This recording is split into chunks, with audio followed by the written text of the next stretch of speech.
And I will read you this. Manchester United would like to give Eric Ten Hag a new contract under Sir Jim Radcliffe and build a new United with United players, the ones that are on thin ice. So what does that mean? So effectively, the stance of Manchester United up until probably 3 weeks ago was that there was a new contract being worked on for Eric Ten Hag. That contract is still there. So how does this fit in with the future? How does this fit in with a terrible start to the season, you might add?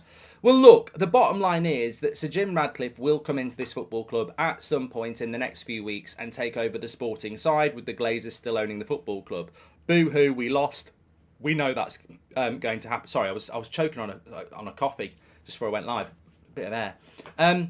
So we know that's going to happen. Whether you want it to happen or not, it's going to happen. We lost. We're not getting a full sale.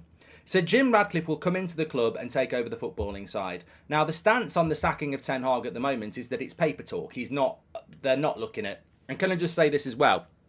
I didn't even comment on this yesterday. To the people who are talking about Zidane, and I know Faz has upset a few people yesterday because he wants Zidane. Look, respect to Faz, respect to people that are Ten Hag out.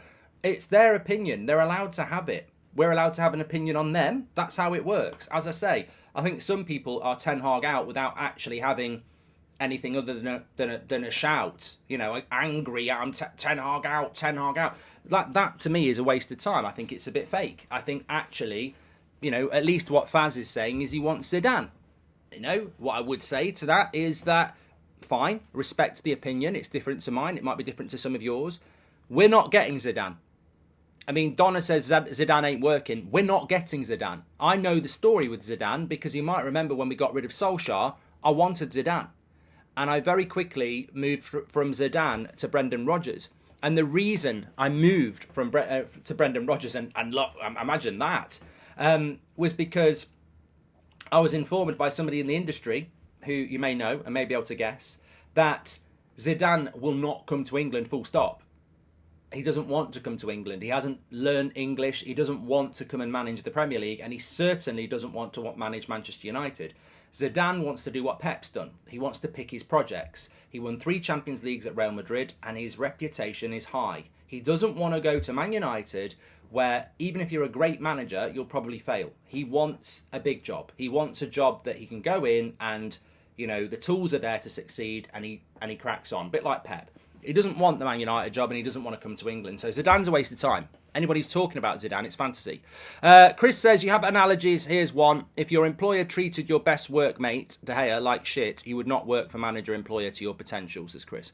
Well, also it's football and we've had Paul Ince on the show and Paul Ince was got rid of by... I mean, look, Paul Ince was a great servant to United. Mark Hughes was a great servant to Man United. Andrei Kanchelskis was a great servant to United. In the summer of '95... Sir Alex Ferguson ruthlessly got rid of them and replaced them with kids. I didn't see Roy Keane or anybody else downing tools and stopping playing. It's a good point, Chris, but there's also a flip side to that coin. There's always two sides, isn't there? And Sir Alex Ferguson has done... I didn't agree with the way De Gea got treated, but Sir Alex did it. Did it to Beckham, did it to Stam, did it to Van Nistelrooy. You know, the manager has to be allowed to manage. You can disagree with it, but the players cannot down tools because the manager makes decisions. You know, if the players are not happy about the treatment of Sancho, fuck off and don't play for football for Man United then. And I know that's really harsh, but who are you? You know, I saw something this morning in The Athletic that Harry Maguire's been hurt by the fact that Ten Hag wanted to sell him. Don't give a shit. Manager wants to sell you, grow up, it's football. People get sold and bought all the time. Leicester were probably hurt when you put a transfer request in, Harry.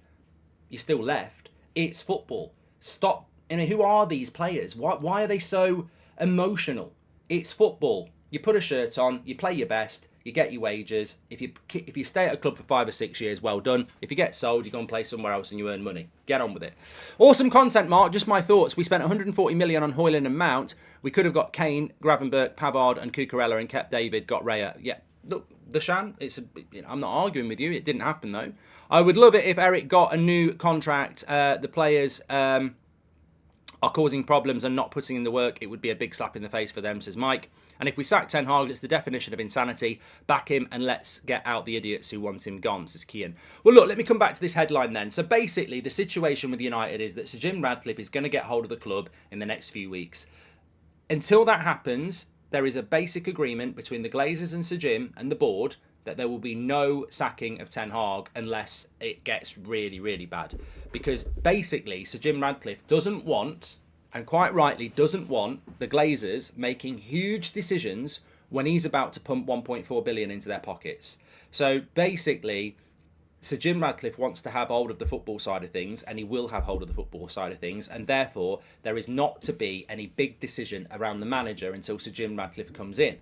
Now that could take 2, 3, 4, 5 weeks. If Sir Jim comes in 4 or 5 weeks and Ten Hag is in the position he's in now, then maybe he will be in danger.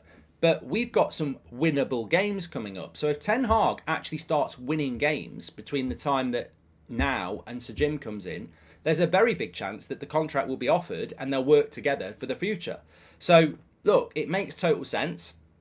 This is coming in from a good source, and you know, it'll upset some people, but it actually makes sense. And the bottom line from United is that whether it's under Sir Jim now or in 3 months' time, they want to build a Manchester United for the future.